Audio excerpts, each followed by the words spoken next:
long-term view. We want it forever, but it isn't going to be forever, and it probably isn't going to be short-term. You have changes. I mean, it's a really hard thing to grasp when you're 18 years old, but it gets out more obvious as you get older.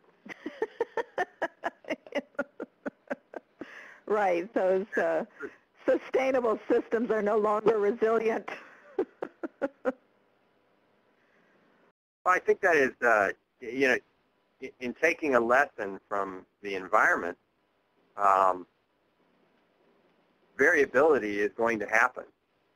And variability is actually a good thing in the long run because it forces you to become more resilient and more adaptable and stronger.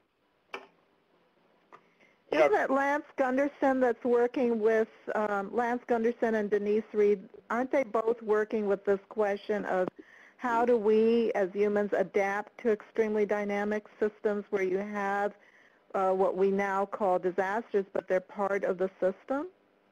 It's Lance and Buzz Howling have been major drivers on that. That's right.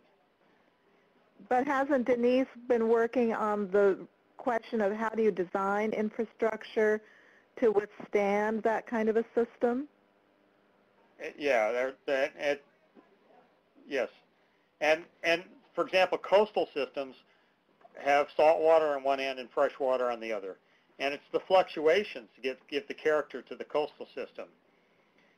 If you try to make the estuary one salinity and regulate it, you're basically changing the dynamics that created that estuary over the last several thousands of years, which had higher areas of high and low salinity every day, every month, every year, and they varied among years, and they have adaptations by the natural system to that.